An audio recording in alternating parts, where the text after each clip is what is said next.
बेवफा तेरा मासूम चेहरा भूल जाने के काबिल।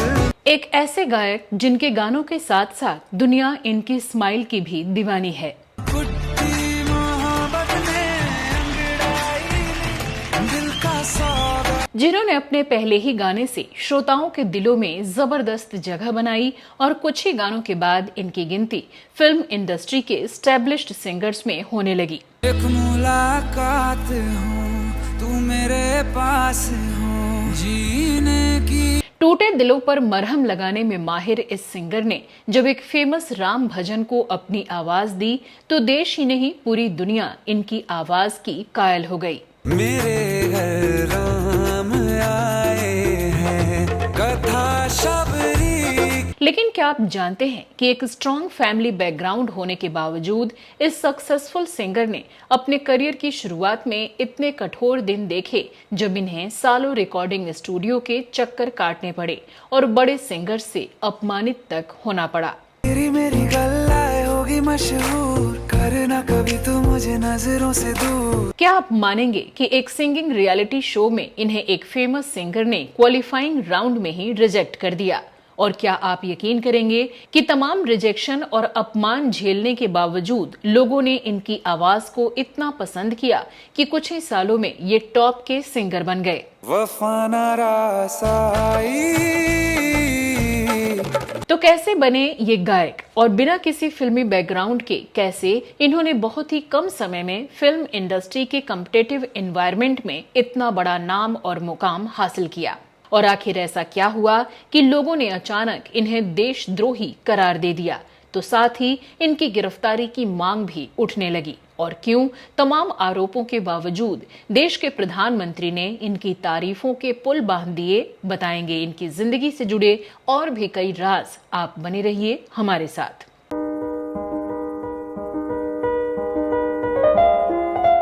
मैं जिस दिन भुला दूं तेरा प्यार दिल से वो दिन। नमस्कार दोस्तों, मैं हूं श्वेता जया और आप देख रहे हैं वो पुराने दिन। दोस्तों, आज हम अपने शो में जिस सिंगर की बात कर रहे हैं, कभी इन्होंने कहा तुम ही आना तो कभी वफा न रास आई बता दिया, तो कभी इन्होंने खुद को काबिल बनाने का तरीका समझाया, तो कभी दिल गलती कर बैठा है बताकर टूटे दिलों पर मरहम लगाया। दिल गलती कर बैठा है, गलती कर बैठा है दिल गलती कर बैठा। जी हाँ, सही समझा आपने। हम बात कर रहे हैं one and only Jubin Nautiyal की, जिन्होंने अपने बेहतरीन अंदाज और शानदार सिंगिंग से ऐसा जादू चलाया कि पूरा देश इनकी आवाज का दीवाना हो गया। बता दें कि ये मुकाम हासिल करने से पहले जुबिन ने काफी जद्दोजहद की, यहाँ तक कि रिजेक्शन भी झेले। आज हम इनके इस सफर के बारे में बात करें इससे पहले चलिए जानते हैं कि कौन है जुबिन नौटियाल और कहां से इनकी शुरुआत हुई।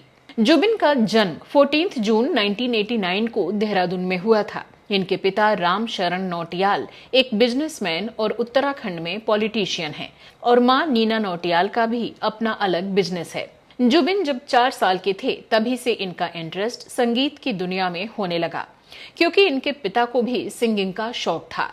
जुबिन ने 8वीं तक की पढ़ाई देहरादून के सेंट जोसेफ स्कूल से की, जिसके बाद इनका दाखिला देहरादून के ही वेलहम बॉयज स्कूल में करा दिया गया। यहाँ इन्होंने म्यूजिक को अपना सब्जेक्ट चुना और क्लासिकल म्यूजिक में अपना बेस तैयार किया। स्कूल टाइम से ही जुबिन गाने के साथ साथ गिटार, पियानो, हारमोनियम और ड्रम्स आदि भी बजाया करते। बताया जाता है कि 18 साल की उम्र तक जुबिन अपने होम टाउन देहरादून में अपनी सिंगिंग के लिए फेमस हो चुके थे। ये लाइव परफॉर्मेंस दिया करते और उससे मिले पैसों को चैरिटी में दे देते। स्कूल खत्म करने के बाद जुबिन साल 2007 में मुंबई आ गए और मीठीबाई कॉलेज में एडमिशन ले लिया। इस दौरान ये सिंगिंग की ट्रेनिंग भी लेते रहे और फिल्मों में गाने के मौके की तलाश करते रहे। बताया जाता है कि इसी दौरान कड़ी मशक्कत के बाद ये किसी तरह AR रहमान के स्टूडियो पहुंचे, जहां रहमान साहब से इन्हें 5 मिनट के लिए मिलने का मौका मिला। जुबिन ने जब उन्हें अपना गाना सुनाया और काम के लिए पूछा तो उन्होंने जुबिन की आवाज की तारीफ की, लेकिन साथ ही इन्हें सलाह दी कि म्यूजिक इंडस्ट्री में आने से पहले कुछ और साल अपनी आवाज पर मेहनत करो। रहमान साहब की इस सलाह को जुबिन ने दिल से लगाया। और उनकी बात को स्वीकार करते हुए वापस अपने होम टाउन देहरादून चले गए और अपने स्कूल की म्यूजिक टीचर वंदना श्रीवास्तव से ट्रेनिंग लेने लगे। इतना ही नहीं, अपने गुरु सामंत से ये हिंदुस्तानी क्लासिकल म्यूजिक की भी शिक्षा लेते रहे। जुबिन ने पूरे 4 साल खुद को पॉलिश करने में बिताया। फिर छन्नू लाल मिश्रा से क्लासिकल गाने की ट्रेनिंग के लिए ये बनारस चले गए। इसके बाद चेन्नई के म्यूजिक एकेडमी से इन्होंने वेस्टर्न म्यूजिक की भी ट्रेनिंग ली, जहां इन्हें फेमस गिटार वादक प्रसन्ना से सीखने का भी मौका मिला। फिर साल 2011 में जुबिन ने television music reality show x factor में पार्टिसिपेट किया। खबरों के अनुसार जुबिन ने इस शो में सोनू निगम, संजय लीला भंसाली और श्रेया घोषाल को ऑडिशन दिया। बताया जाता है कि श्रेया को जुबिन की आवाज पसंद आई और वो इन्हें आगे ले जाना चाहती थीं, लेकिन सोनू निगम ने इन्हें रिजेक्ट कर दिया और तीसरे जज यानी संजय लीला भंसाली न्यूट्रल मोड में चले गए। खैर, श्रेया घोषाल के कहने पर जुबिन को इस शो में अपनी जर्नी कंटिन्यू करने का मौका मिल गया। हालांकि कुछ राउंड बाद इन्हें शो से एक बार फिर एलिमिनेट कर दिया गया। बताया जाता है कि इस एलिमिनेशन से जुबिन को गहरा धक्का लगा और इन्हें अपने सपने टूटते नजर आने लगे। हालांकि इन्होंने हार नहीं मानी और एक बार फिर रिकॉर्डिंग स्टूडियोज और म्यूजिक हाउसेस के चक्कर लगाने लगे।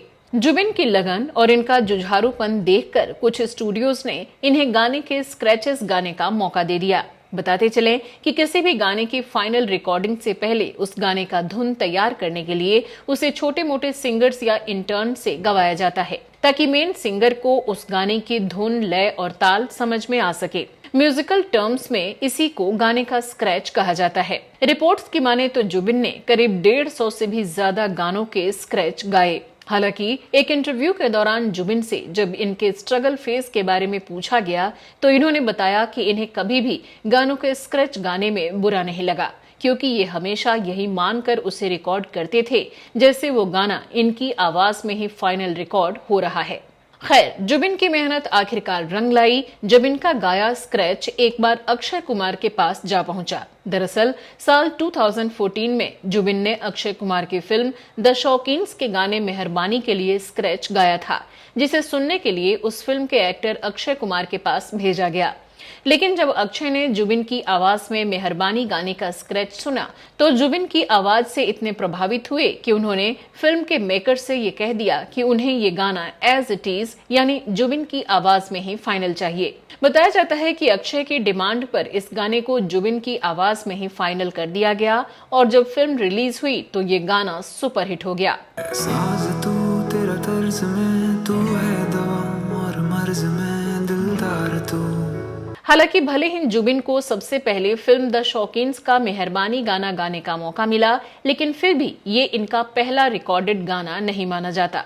दरअसल जुबिन की आवाज में इस गाने के फाइनलाइज होने और द शौकीन्स रिलीज होने से पहले ही जुबिन को फिल्म सोनाली केबल का गाना एक मुलाकात गाने का मौका मिला और सोनाली केबल अक्षय कुमार की द शौकीन्स से पहले रिलीज हो गई और इसीलिए ये बॉलीवुड में जुबिन का पहला रिकॉर्डेड गाना बन गया। एक मुलाकात हो, तू मेरे पास हो, जीने की। अपने पहले ही गाने की जबरदस्त सफलता से जुबिन रातों रात स्टार सिंगर बन गए और इसके बाद इन्होंने कभी पीछे मुड़कर नहीं देखा।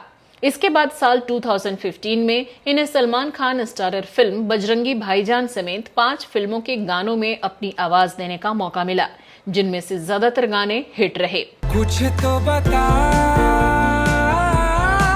जिंदगी। साल 2016 इनके लिए बेहद सफल रहा और इन्हें फितूर, रुस्तम और राज रिबूट जैसी फिल्मों के लिए गाने का मौका मिला और इन सभी गानों में गाए इनके सभी गाने सुपरहिट साबित हुए। जो मैं कहता हूं, जो सुनता हूं, ढल जाऊं मैं तुझ में, घुल जा। साल 2017 में इन्होंने ओके जानू, काबिल, जॉली LLB 2, कमांडो 2, ट्यूबलाइट और बादशाहों समेत लगभग 9 फिल्मों के गाने गाए और ये सभी गाने सुनने वालों की जुबान पर चढ़ गए। मैं तेरे काबिल हूँ या तेरे काबिल नहीं। खासकर फितूर और जॉली LLB 2 के गानों ने इनकी लोकप्रियता में 4 चांद लगा दिए।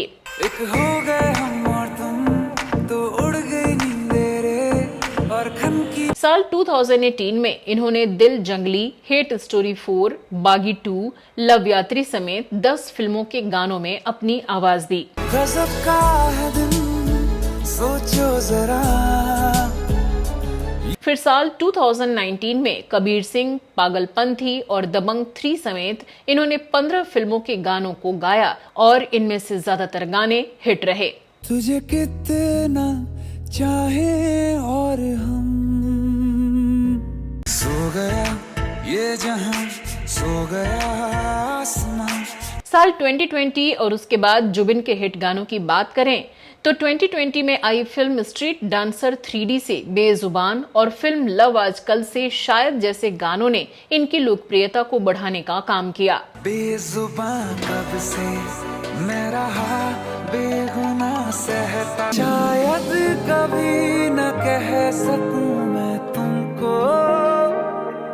तो वहीं साल 2021 में आई फिल्म शेर शाह से राता लमिया और साल 2022 में आई फिल्म थैंक गॉड से मानिके ने सुनने वालों को जुबिन का दीवाना बना दिया। मेरी गल्लाएं होगी मशहूर, करना कभी तू मुझे नजरों से दूर। नशा सा तेरा हो गया है दिल, ये मेरा खो गया है, तू ही तमन्ना। वहीं साल 2023 की शुरुआत इन्होंने फिल्म मिशन मजनू के गाने रब्बा जादा से की, जिसने इनकी फैन फॉलोइंग को 7वें आसमान पर पहुंचा दिया। कि रब्बा जानदा, रब्बा जानदा। इसके बाद आई फिल्म आदि पुरुष से जय श्री राम, गदर 2 से उड़जा काले कावा और फिल्म ड्रीम गर्ल 2 से दिल का टेलीफोन जैसे गानों ने सुनने वालों को मंत्रमुग्ध कर दिया।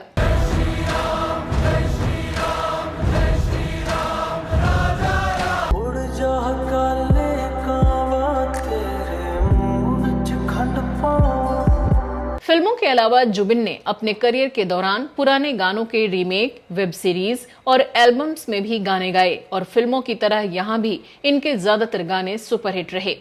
इसी तरह के कुछ नोटेबल गानों की बात करें तो साल 2018 में टी सीरीज का गाना हमनवा मेरे, साल 2020 में दिल चाहते हो, तारों के शहर में और बेवफा तेरा मासूम चेहरा सुपरहिट रहे। हमनवा मेरे, तू है तो मेरी सांसें चले, बता दे चलो ले चले तुम्हें तारों के शहर में। साल 2021 में इमरान हाशमी पर फिल्माया टी सीरीज का गाना लुट गए की सफलता ने जुबिन के करियर के ग्राफ को बहुत ऊपर उठाने का काम किया। तो इसी साल आया इनका गाना वफा न रास आई भी लोगों की जुबान पर चढ़ गया। मैंने जब देखा था तुझको, रात भी वो याद है मुझको, तारे दिन वफा न रास आई तुझे। इसी साल आया इनका एक गाना दिल गलती कर बैठा है भी सुपरहिट रहा। ये हमने सोच रखा था मोहब्बत ना करेंगे हम। इन्हीं गानों के साथ ही जुबिन ने नेपाली, तेलुगु, कन्नड़ और बंगाली भाषाओं में भी ढेरों गाने गाए और हिंदी की तरह ही इन भाषाओं में गाए इनके ज्यादातर गाने हिट रहे। हवा के सुरों पे उड़ा चला जाए रे तेरी धुन। वहीं इनकी पर्सनल लाइफ की बात करें तो बताया जाता है कि जुबिन एक इंट्रोवर्ट शख्स हैं, भोलेनाथ के भक्त हैं, अब तक सिंगल हैं और फिलहाल अपने करियर पर फोकस करना चाहते हैं। शू तू पण मम्मी नहीं करनी शादी। ये शूटिंग और मार्शल आर्ट्स में पारंगत हैं और अपनी स्ट्रॉन्ग वैल्यूज के लिए जाने जाते हैं।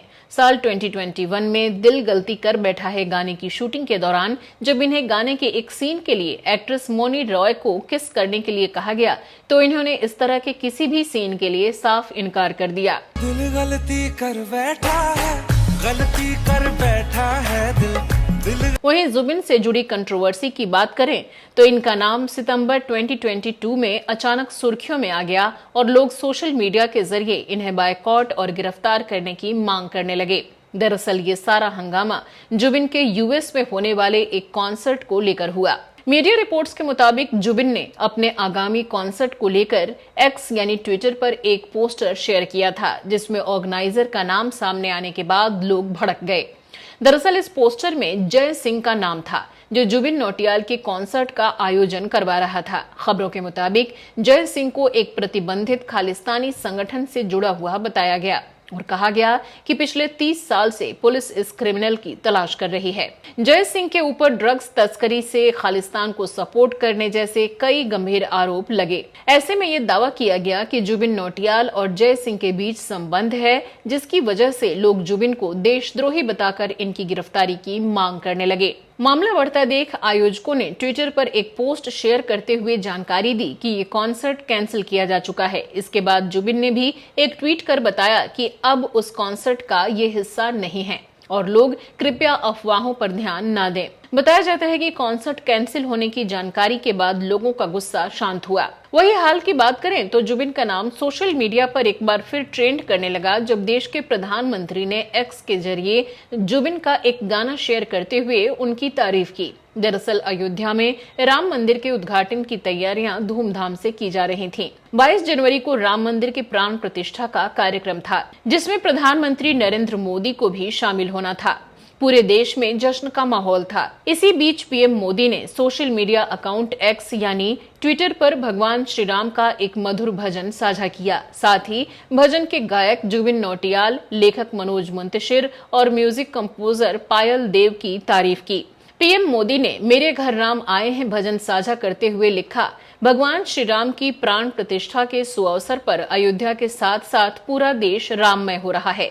रामलला की भक्ति से ओतप्रोत जुबिन नौटियाल जी, पायल देव जी और मनोज मुंतशिर जी का ये स्वागत भजन दिल को छू लेने वाला है। मेरी चौखट पे चल के आज चारों धाम। प्रधानमंत्री के इस पोस्ट शेयर करने के बाद एक बार फिर ये भजन और जुबिन नौटियाल दोनों ही सोशल मीडिया पर ट्रेंड करने लगे। मेरे घर राम आए हैं, कथा शब्द। साल 2014 में अपने डेब्यू के बाद धीरे धीरे जुबिन बॉलीवुड इंडस्ट्री में अपना नाम कमाते गए। हालांकि इतने सक्सेसफुल होने के बावजूद ये खुद को अभी भी सक्सेसफुल नहीं मानते। इनका कहना है कि म्यूजिक इंडस्ट्री में इनकी सफलता सिर्फ एक जर्नी है और अभी तो लाइफ में इन्हें बहुत कुछ करना है। खैर, हम भी ये दुआ करेंगे कि जुबिन को अपनी मंजिल जरूर मिले। श्री कृष्ण गोविंद हरे मुरारे, हे नाथ ना। इन्हीं शुभकामनाओं के साथ आज के वीडियो में फिलहाल के लिए बस इतना ही। आपको इनका कौन सा गाना सबसे ज्यादा पसंद है,